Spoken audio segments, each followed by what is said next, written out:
ఉన్న బంగారాన్ని విడిపించి ఆ రోజు ఆన్లైన్ రేటుకే మేము కొంటాం. Sharma gold company.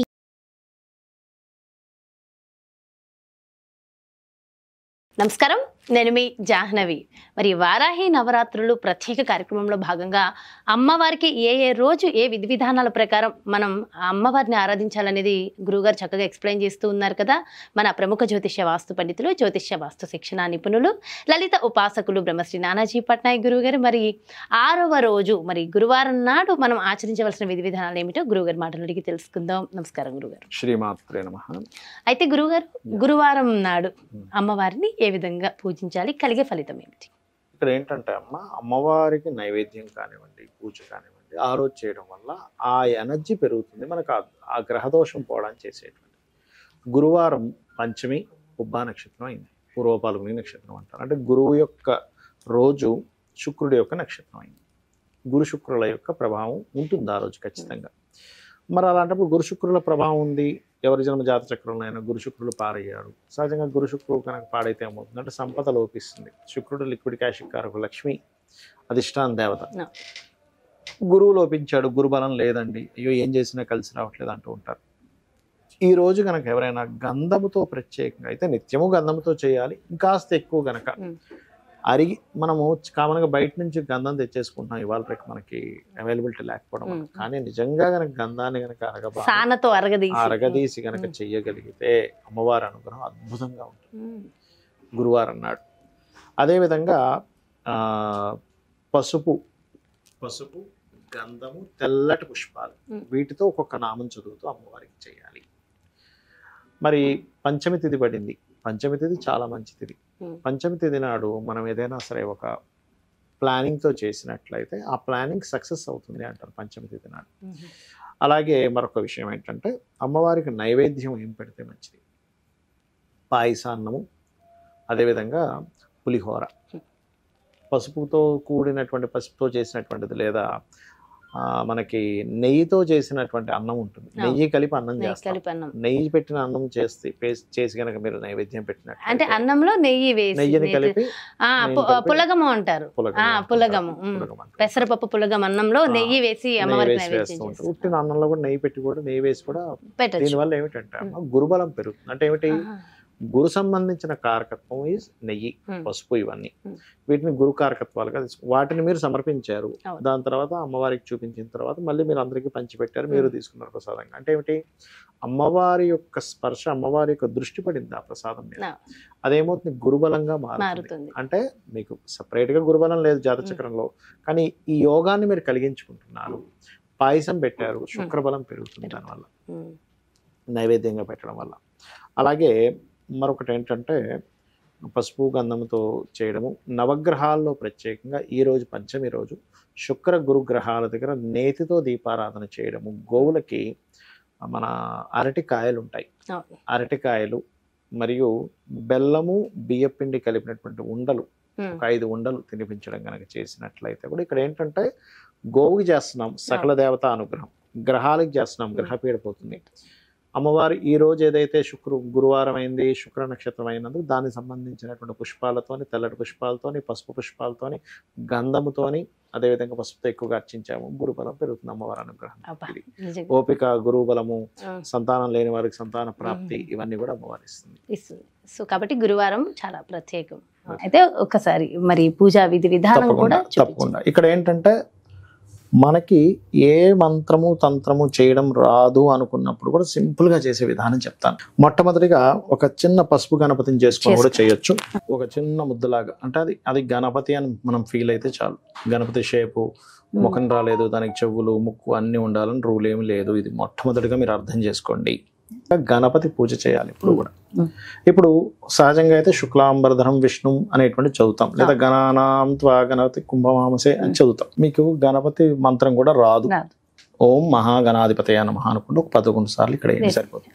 ఓం మహాగణాధిపతయ నమః, ఓం మహాగణాధిపతయ నమః, ఓం మహాగణాధిపతయ నమః. మనసుని పెట్టి మనసుతో చేయాలి. సో గణపతి పూజ అయిపోయింది. ఇప్పుడు దాని తర్వాత దీపపు కుందికి దీపం వెలిగించి దీపానికి కుంకుమ అద్దండి, దీపం వెలిగించండి.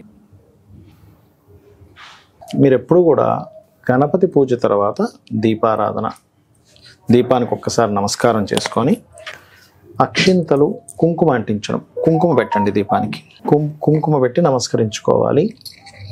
దీపం కూడా సాక్షాత్ స్వామివారి అమ్మవారి స్వరూపమే అని చెప్పి భావిస్తూ పెట్టాలి. అంటే మీకు ఆ భావన కలగాలి. ముఖ్యంగా ఎప్పుడు కూడా పూజ చేసేటప్పుడు భావన చాలా ముఖ్యము, గుర్తుపెట్టుకోండి.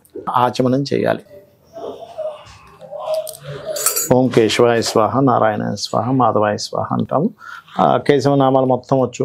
ఓం గోవిందాయ నమః, విష్ణవే నమః, మధుసూదనాయ నమః అని. అన్నీ వస్తే అన్నీ చేయొచ్చు, లేవంటే అన్నీ రావు అనుకుంటే నారాయణ నారాయణ అనుకున్నా సరిపోతుంది. కొన్ని అక్షింతలు తీసుకోండి, వాసన చూసి ఎడమ చేతి నుంచి పక్కకు పడేసేయండి. అలాగే వాసన చూసి అక్షింతలు వేసిన తర్వాత ప్రాణాయామం చేయాలి.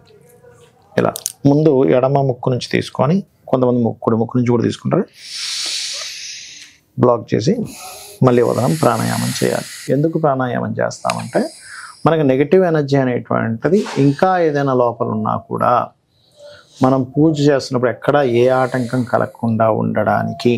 అలాగే ఇది అయిన తర్వాత సంకల్పం చెప్పుకోవాలి. సంకల్పం అంటే అందరికి మంత్రోత్సంగా రాదు. అమ్మా నేను నీకు పూజ చేస్తున్నాను, నాకు ఇప్పుడు ఉన్నటువంటి ఇబ్బంది ఇది ఉంది, మీ గోత్రము నామము చెప్పుకొని. ఇప్పుడు మీకు గోత్రం నామం తెలిసిన వాళ్ళు ఉంటారు, గోత్ర నామం తెలియని వాళ్ళు కూడా ఉంటారు. కొంతమంది గోత్రం తెలుసు, నామం తెలుసు, నక్షత్రం తెలుసు అనుకోండి. అవి చెప్పుకొని అమ్మ నేను నీకు భక్తి శ్రద్ధలతో నేను నీకు ఈ 9 రోజులు పూజ చేస్తాను, నా మనసు పెట్టి నా శక్తి కొలది నీకు పూజ చేస్తాను, నాకు పలానా సమస్యలు ఉన్నాయి, అప్పులుంటే అప్పులు బాధలు, అనారోగ్యం ఉంటే అనారోగ్యం, ఏముందో చెప్పుకోండి అమ్మవారు. చెప్పుకొని అక్షింతలు అక్కడ వేయండి. దీని తర్వాత గంటానాథం తీసుకోండి. గంటని వాయిస్ కూడా మంత్రం ఉంటుంది. కాకపోతే ఇక్కడ మనకి ఏంటంటే అంతా కూడా మనకి మంత్రం రాని వాళ్ళ కోసం ప్రత్యేకంగా చేసే విధానం చూపిస్తున్నాం. అందుకని ఏంటి, వారాహిదేవి నమః అనుకుంటూ గంట వాయించవచ్చు, తప్పులేదు. ఒకవేళ ఎవరికైనా కలశంతో చేసుకోవాలని ఉంది, వాళ్ళ కలశం పెట్టుకోవచ్చు. వాళ్ళకి ఆనవాయితీ ఉంటేనే కలశం పెట్టుకోవాలి. 9 రోజులకి ఆ కలశం అట్లాగే పెట్టుకోవచ్చు, కానీ ఆనవాయితీ ఉండాలి. ఆనవాయితీ ఉంటేనే. ఇప్పుడు ఇంకొకసారి అంటే శాస్త్రోక్తంగా గణపతి పూజ చేస్తారు మళ్ళీ ఒకసారి గణపతిని. అలా లేదు, ఒక్కసారి మళ్ళీ మహాగణాధిపతి నమః అనుకుని అక్షింతలు వేసుకోవచ్చు. ఆ గణపతి దగ్గర వేసినటువంటి అక్షింతలను తీసి తల మీద చల్లుకోండి. అంటే మీకు గణపతి పూజ ఎందుకు చేస్తామంటే ఈ పూజలో ఎక్కడా కూడా మనకి ఆటంకం కలగకుండా స్వామివారిని చూడమని చెప్పి మనసులో అనుకోవాలి. అంటే ప్రాణ ప్రతిష్ఠ అంటారు. వరాహి తల్లి నాకు ఆ మంత్రాలు తంత్రాలు ఏమి తెలియవు కాబట్టి నువ్వు ఇక్కడికి వచ్చి ఉంటున్నావు, నువ్వు ఉంటున్నావు అని భావిస్తున్నాను అని మనస్ఫూర్తిగా అనుకొని వేయండి. అంటే ఏమిటంటే మీ భావన ముఖ్యం ఇక్కడ. అదేవిధంగా మరొక విషయం ఏంటంటే ఆవాహనం. అంటే ఇప్పుడు చూడండి, మన ఇంటికి ఒక అతిథి వస్తాడు, రాండి రాండి అని చెప్పి పిలుస్తాం కదా. అలాగే అమ్మవారిని పిలిచినట్టుగా ఒక ఆవాహనం పిలిచి ఒక కుర్చీ వేస్తాం కదా, అలా అక్షింతలు చల్లాలి. ఆవాహనం, స్వామి అమ్మ నేను నీకు ఆవాహనం పలుకుతున్నాను. ఆసనం అంటే ఒక సీట్ వేస్తాం, లోపలికి పిలిచాము. ఇప్పుడు అమ్మ లోపలికి రా అమ్మ, మా ఇంట్లోకి వచ్చావు తల్లి, నీకు నమస్కారం, మా ఇంట్లోకి వచ్చింది నీకు నమస్కారం, ఇక్కడ కూర్చో తల్లి అని అనుకొని అక్షింతలు వేస్తున్నాం మళ్ళీ. దాని తర్వాత పాఠ్యం సమర్పయామి అంటారు మనకు పూజలో. అంటే ఏమిటి, అమ్మవారికి కూడా ఏంటంటే కాళ్ళు కడుగుతున్నాం అనే భావంతో నీట్గా ఉంది. ఈ నీరు అది ఆచమనం చేసిన వాటర్ కాకుండా సపరేట్ వాటర్ తీసుకోవాలి. ఇప్పుడు అందుకే 2 కలశాలు పెట్టమన్నారు. అంటే ఏంటి, ఇలా చూపించి పక్కన ఇంకో గిన్నెలో వేస్తారు, ఇలా చూపించి ఆ గిన్నెలో వేసేసేయండి.